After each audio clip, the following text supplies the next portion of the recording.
Good morning, people. Thank you once again for tuning in to Cragcore. This is another edition of Cragcore in his car. Okay, so this morning I ask you a question. What is your brand of hatred? What is your brand?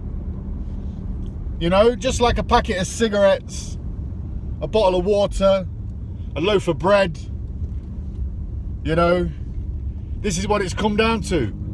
People like to identify nowadays, don't they, with their particular brand.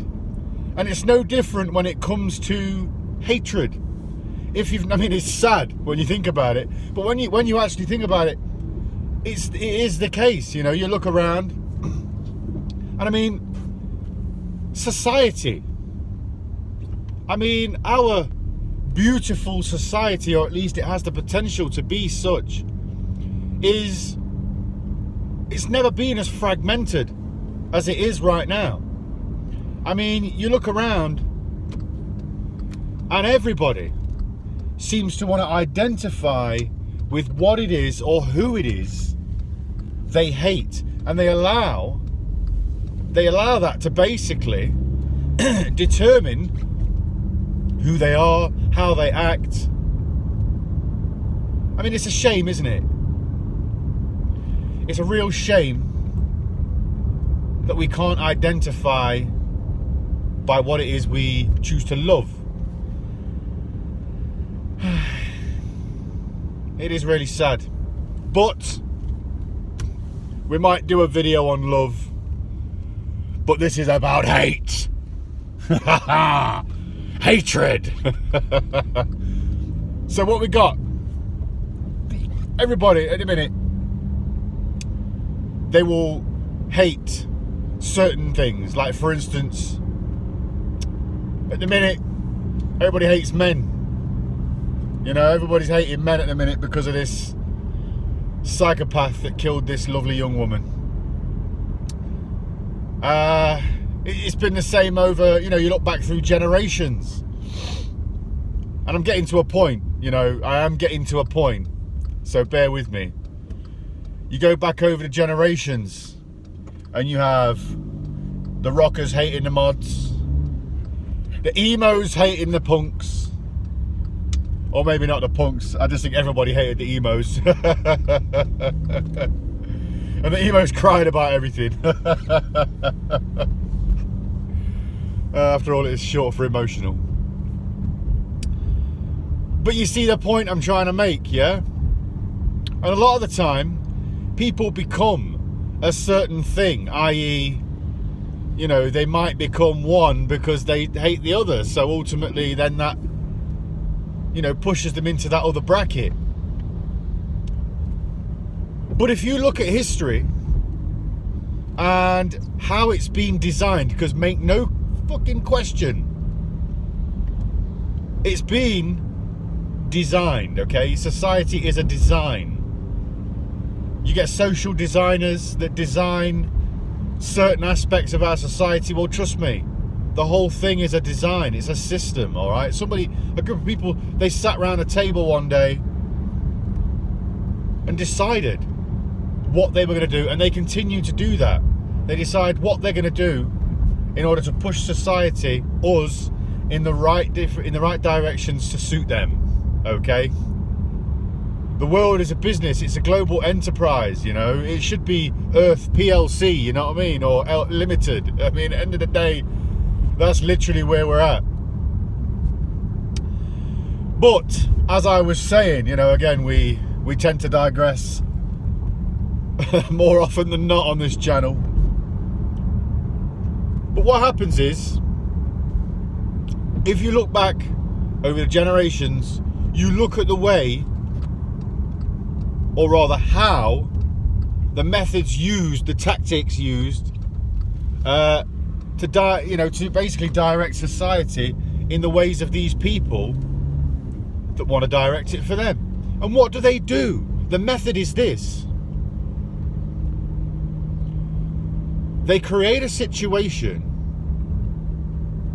in order to promote hatred towards a group of people. So what they do is they vilify a certain section of society, so that when the majority then hate that part of society, they can then order society to then go in and exterminate. Exterminate! You knew that was coming though, didn't you? Of course you did. So, there you go. Look at what happened with the war on terror. The war on terror. The war on terror. Look at what happened with the war on terror. That was supposed to be an echo, by the way, for effect. They create... I mean, I'm not saying 9/11 was an inside job, but 9/11 was an inside job. You know what I mean? End of the day, it created a massive opening, didn't it? To go into the Middle East and basically kill a load of people and steal a load of shit. Now, I got my own views and opinions on that. If you haven't looked into it, I mean, I don't know. Saddam had artifacts, private art collections. It wasn't just about gold or oil. I dare say there are ancient sites of historical value over there. You know how you get the pyramids in the Incan pyramids and, you know, the Egyptian pyramids and all of these ancient artifacts, these tombs that you can come across. If you go over to that part of the world, you know, Iraq and all of them places, it's heavily kind of enriched with ancient history. So, you know, end of the day, I think again it all comes under one thing, doesn't it? They'd like to kill many birds with as many birds as they possibly can with a single stone. But my point is, we were made to hate the Iraqi, the brown man with the beard, before we accepted the slaying of them. Okay? You know, back in the days, what happened was religion. You know, religion was used. People go on about the fucking Christians nowadays. They go, oh yeah, Christianity, yeah, it's pure, it's good, it's fucking everything that's good in the world. Nah, man. I mean, don't get me wrong, I ain't slagging off Christianity here. I'm pretty sure Christianity is probably quite good. At the heart of it, you know, at the core, I'm sure the message of Jesus Christ is a good one. Here we go again, reversing again. Here we go. Smashed it, yoff, as they say. So basically, here we go. You have reached your destination. So,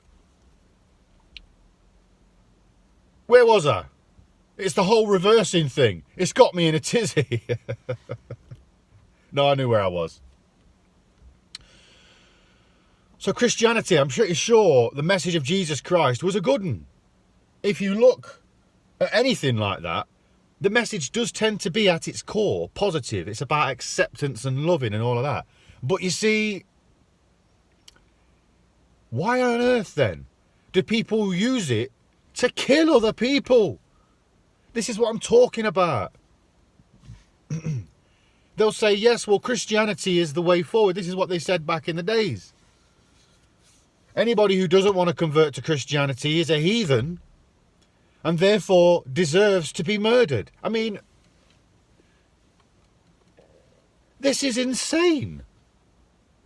It is... It's insane. In what world is that not insane? Like, you're using something that is basically about good and loving each other and caring about one another, okay? You're using that to murder people.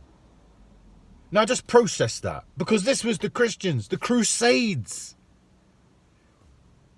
It's fucking madness, okay? And people go on about, you know, the Muslims and stuff today. People don't know the half of it, you know. People don't know the half. Do you see Muslim people running around in an army with swords, gutting pregnant women and fucking slashing people up in the streets? They might have done in the past when they, I don't know, when they were fighting the Sikhs. I don't know much about that. They probably had their reasons, you know, everybody has their reasons to have a fucking scrap. Unless all of this shit's been going on for longer than what we think. I dare say it probably has. But then that would suggest an outside influence, in my opinion. Because if there's one thing I know about human behaviour, it's learned behaviour. So, what I'm saying is, in our lifetimes, if you look back over the generations, our society has been... we went off the park, didn't we there? Christians and Muslims? What the hell? But if you look past, you know, if you look back, you know, at our history and the way society has been shaped and moulded into something that it is now, you can see that there is a direct reference to hate, all right? And how hate is focused. It's been focused, man, all right? And it's not us, because I tell you this, without outside influence, okay, I dare say people would get on. I'm going to go out on a limb there. I know there's going to be a lot of people that disagree with me here, but I'm going to go out on a limb and say people would get on if left to their own devices. All right? There are some skeptics, some pessimists, I'm sure, watching this going, nah, bruv. Man gonna hate. And you know what? Yeah, you will always find that person that just wants to hate for hate's sake. But it's about education at that point. An experience, life experience. Now, our society, it's quite clear now, through this long ramble that I've been on, it's clear, at least from my perspective, and if you're on my wavelength, then you'll probably be able to see it from where I'm coming from here, that society's been shaped by focusing our hatred towards one another.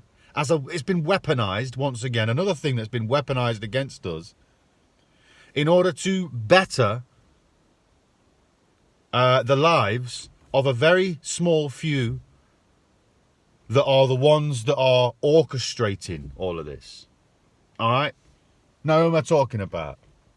I'm talking about those who seek dominion over the entire planet. Yeah? The Cabal. The powers that desire to be. Okay? Because let's face it, they're not quite the powers yet, are they? They say the powers that be. And this is my final point. People like to say, oh, the powers that be. No, man. As long as you keep saying that, they're going to get closer and closer to it. Because guess what? They're not the powers that be just yet. They're the powers that desire to be and that are currently working towards it. They haven't got power over us just yet. You know how I can tell you that? Because they keep with these tactics. If they had power over us, complete and utter corrupt power, they wouldn't need to use these tactics. You know, it's just, that's, you know what I mean? It's just the way it is. They wouldn't need to manipulate somebody who they had power over, because those people would do it freely and willingly. You know what I mean? So, look at what's going on in the world right now. People are starting to become willing subjects without the manipulation. The manipulation has kind of taken its place. And this rewiring of the human psyche through this manipulation is taking huge effect. So at this point, I feel as though the point's been made And we're going to leave it there. We're going to leave it there. Just remember, we have the power. Like He-Man and Eternia. If I was in my car, I'd put my hand in the air and shout it. But yo, this is Cragcore signing off. I hope you enjoyed this video. Thank you very much for tuning in. I appreciate each and every single one of you. Like the video. Here we go again. Subscribe to the channel. And I'll see you all next time. One love and peace.